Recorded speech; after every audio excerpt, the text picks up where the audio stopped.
मध्य प्रदेश सरकार ने अपने 2 साल के कार्यकाल को पूरा कर लिया है। ऐसे में मध्य प्रदेश बीजेपी एक नए नवाचार के तहत आगे बढ़ने की प्लानिंग में जुटी हुई है। ऐसे में खबरें तो यह भी आ रही है क्या मुख्यमंत्री डॉक्टर मोहन यादव के नेतृत्व में भाजपा 2028 और 29 का चुनाव लड़ने वाली है। तो कहीं ना कहीं चर्चा ये भी है कि मुख्यमंत्री से अपना पद छीना जा सकता है। इसी को लेकर मध्य प्रदेश में तमाम तरह की हलचल तेज है। इन्हीं पर बात कर लेते हैं। हमारे साथ हमारे सहयोगी संदीप, मुख्यमंत्री डॉक्टर मोहन यादव की सरकार ने अपने 2 साल के कार्यकाल को पूरा किया है। इस कार्यकाल को आप किस तरह से देखते हैं? देखिए, निश्चित ही मध्य प्रदेश की मोहन यादव सरकार ने अपने 2 साल का कार्यकाल पूरा कर लिया है। कई इन्वेस्टर समिट जो है वो मुख्यमंत्री मोहन यादव ने की है, लेकिन कहीं ना कहीं प्रशासन पर और आम लोगों के साथ जुड़ाव जो है वो मुख्यमंत्री मोहन यादव का उतना दिखाई नहीं पड़ता है। उनके बयानों को लेकर अब गांव गलियों में चर्चाएं होने लगी है। जिस अंदाज में शिवराज सिंह चौहान का कार्यकाल था उससे कम प्रभावशाली जो है वो मैं मुख्यमंत्री मोहन यादव के कार्यकाल को देखता हूं। लेकिन कहीं ना कहीं उनकी जिस तरीके से मध्य प्रदेश में सक्रियता रही है, उन्होंने हर जिले का दौरा किया, हर विधानसभा में लगभग वो पहुंचे हैं, तो कहीं ना कहीं उनकी जो सक्रियता है उसको मैं पूरे नंबर दूंगा। लेकिन जो जनता के बीच में उतरने की बात है वो अभी शिवराज सिंह चौहान की तुलना में वो कम कर पाए हैं। लेकिन 2 साल में भारतीय जनता पार्टी और मोहन यादव ने मध्य प्रदेश में नवाचार के लिए खूब रणनीति बनाई, अपने तमाम अधिकारियों के साथ चर्चा की है, कैसे युवाओं को रोजगार मिले इस पर उन्होंने लगातार ध्यान खिंचाया और नेशनल मीडिया से लेकर आम लोगों तक भी कहीं ना कहीं वो आम मीडिया तक भी खूब सुर्खियां बटोरते हुए नजर आ रहे हैं। जिस तरीके से उन्होंने पिछले दिनों अपने बेटे की शादी एक सामूहिक विवाह सम्मेलन में कराते, तो कहीं ना कहीं इससे लोग कनेक्ट हुए हैं। लेकिन जिस अंदाज में उनको उनके कामकाज को लेकर है, लेकिन प्रशासन की जिस तरीके से उनकी पकड़ होनी चाहिए थी वो कहीं ना कहीं सवाल खड़े करती हुई नजर आ रही है। लगातार पुलिस प्रशासन पर सवाल खड़े हो रहे हैं। जो उनके कैबिनेट मंत्री हैं वो उलझुल बयान देते हैं, तो उससे कहीं ना कहीं मोहन यादव पर भी सवाल खड़े होते हुए नजर आ रहे हैं। हम कामकाज की अगर हम बात करें तो जमीनी स्तर पर इतनी प्रभावशाली योजनाएं अभी तक मोहन यादव की दिखाई नहीं पड़ती हैं।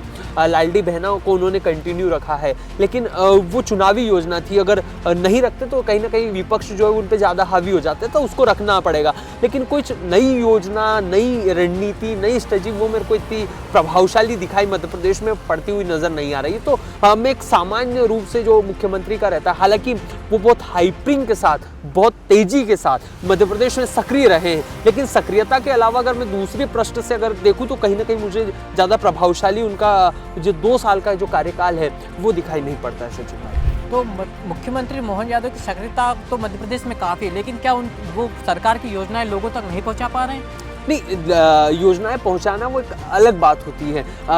योजना पहुंचाने के लिए उन्होंने लगातार कैबिनेट मंत्रियों से संवाद किया है, लगातार अलग अलग महानगरों में अलग अलग लोकेशंस पर उन्होंने अपनी कैबिनेट बिठाई है। जमीनी स्तर पर कैसे लोगों का काम हो, जैसे मालवा निमाड़ की हम बात करें तो उन्होंने इंदौर में की थी, ग्वालियर में कैबिनेट की थी, उसके बाद में अलग अलग खजुराहो में उन्होंने कैबिनेट की थी। तो वहाँ से उस क्षेत्र का कैसे विकास, उस पर रणनीति बनाई है। लेकिन रणनीति को इम्प्लीमेंट करना वो एक अलग बात होती है, और जब इंप्लीमेंट चीजें होती है तो कहीं ना कहीं वो जनता के बीच में भी अच्छे से कनेक्ट होती है, लोगों के बीच में अच्छे से कनेक्ट होती है। तो वो कनेक्टिंग की जो बात मैं कर रहा हूँ वो कहीं ना कहीं अभी मेरे को कम दिखाई पड़ती है। हालांकि अभी 3 साल का कार्यकाल है, देखते हैं क्या कुछ मोहन यादव कर पाते हैं। ऐसे में अभी चर्चा ये, अगर मुख्यमंत्री को पद से हटाया जाता है तो किस ऊर्जावान चेहरे को उनकी जगह पे पहले तो ये बात है कि हटाया जाएगा। क्योंकि लगातार मध्य प्रदेश में पत्रकारों के बीच में खबरें हैं कि अगर मोहन यादव के चेहरे पर भारतीय जनता पार्टी आने वाला विधानसभा और लोकसभा का चुनाव लड़ती है तो कहीं ना कहीं खामियाजा बड़ा भुगतना पड़ सकता है।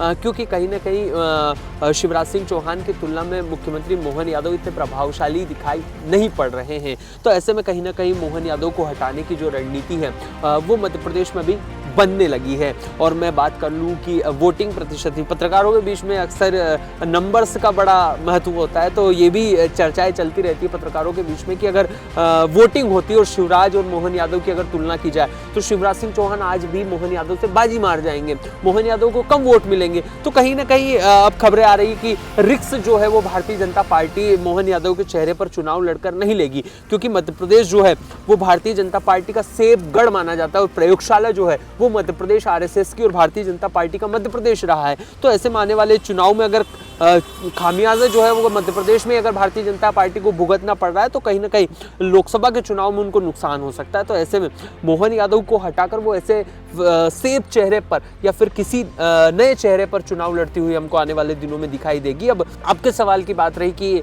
किस चेहरे को भारतीय जनता पार्टी जगह दे सकती है, तो मैं ज्योतिरादित्य सिंधिया पर जाऊंगा, क्योंकि ज्योतिरादित्य सिंधिया और शिवराज सिंह चौहान मेरे को समान दिखाई पड़ते हैं, उनकी कार्यशैली मेरे को समान दिखाई पड़ती है। हालांकि ज्योतिरादित्य सिंधिया राजघराने से आते हैं, शिवराज सिंह चौहान कृषि परिवार से उठे, तो उनकी कार्यशैली में थोड़ा बहुत अंतर हो सकता है, लेकिन जिस तरीके से उनके स्टाइल काम करने का है, जिस तरीके से उनकी सक्रियता रहती है, जिस तरीके से लोगों से वो कनेक्ट होते हैं, कहीं ना कहीं दोनों का मेरे को मैच करता हुआ दिखाई देता है। अगर हम संख्या की बात करें, विधायकों की बात करें, तो शिवराज के बाद में शायद एक मध्य प्रदेश भारतीय जनता पार्टी के एक चेहरे ज्योतिरादित्य सिंधिया होंगे, जिनके पास इतने सारे विधायक जो हैं वो एक साथ आ जाएंगे। उनके पास 20-22 विधायकों की संख्या, ज्योतिरादित्य सिंधिया भारतीय जनता पार्टी में जब 2018 में शामिल हुए थे तो 20-22 की संख्या में वो विधायकों को लेकर गए थे, और आज भी ज्योतिरादित्य सिंधिया के बाद में ज्योतिरादित्य सिंधिया के पास में कई विधायकों की संख्या जो है वो मध्य प्रदेश में इकट्ठी हो सकती है। शिवराज के पास में भी वही संख्या, लेकिन मोहन यादव के पास नहीं है।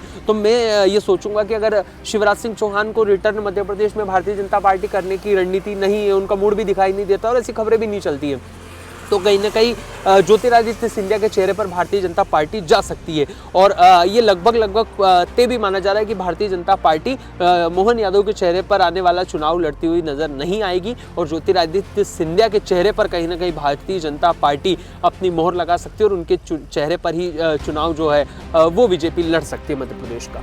ऐसे में सियासी समीकरण भी बहुत मायने रखते हैं, क्षेत्रीय भी समीकरण बहुत मायने रखते हैं। इन सबको लेकर कुछ हलचल तेज है क्या मध्य प्रदेश में? देखिए, सियासी समीकरण की हम बात कर ले तो राजनीति में क्षेत्रीय, राजनीतिक, जातीय समीकरण काफ़ी महत्वपूर्ण होते हैं, और शायद यही वजह है कि विधायकों की जो रणनीति बनती है, कहाँ से किस जाति का प्रभाव ज़्यादा है उसको ही टिकट दिया जाता है। तो ऐसे में आने वाले दिनों में भी हमको सियासी समीकरण जो है वो देखने को मिल सकता है, और उसी के आधार पर कहीं ना कहीं भारतीय जनता पार्टी अपने चेहरे का चयन कर सकती है। हालांकि मैं अक्सर ये बात कहता रहता हूँ आपसे भी कि भारतीय जनता पार्टी का मध्य प्रदेश प्रयोगशाला है, गढ़ रहा है, तो कहीं ना कहीं भाजपा एक ऐसे चेहरे पर मोहर लगाएगी जो पूरे मध्य प्रदेश को बांध सके, एक सूत्र में पिरो सके, क्योंकि विधानसभा और लोकसभा का जो चुनाव आने वाला है वो काफ़ी महत्वपूर्ण होगा। और जिस तरीके से मोहन यादव के कामकाज में मेरे को इतनी गंभीरता जो है वो नज़र नहीं आ रही है, लगातार वो गुड़ वाला बयान जो पूरे मध्य प्रदेश में चर्चा का विषय बनता है, तो उनको जीतू पटवारी घेर लेते हैं। पटवारी मेरे को ज़्यादा हावी दिखाई देते हैं मोहन यादव से।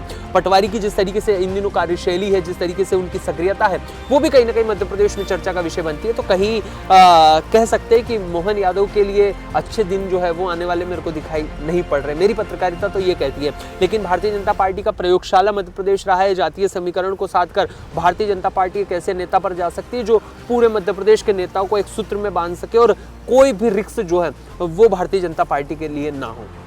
तो मध्य प्रदेश की राजनीति में मुख्यमंत्री को अपने पद से छिन जाने को लेकर लगातार चर्चाएं चल रही हैं। हालांकि अब देखने वाली बात होगी कि दिल्ली दरबार किस नाम पर अपनी मोहर लगाता है और कैसे इस भारतीय जनता पार्टी में किसी नए चेहरे को मुख्यमंत्री की कुर्सी देता है, ये देखने वाली बात होगी। लेकिन तब तक के लिए आप देखते रहिए द डेली न्यूज़, खबर नहीं नज़रिया।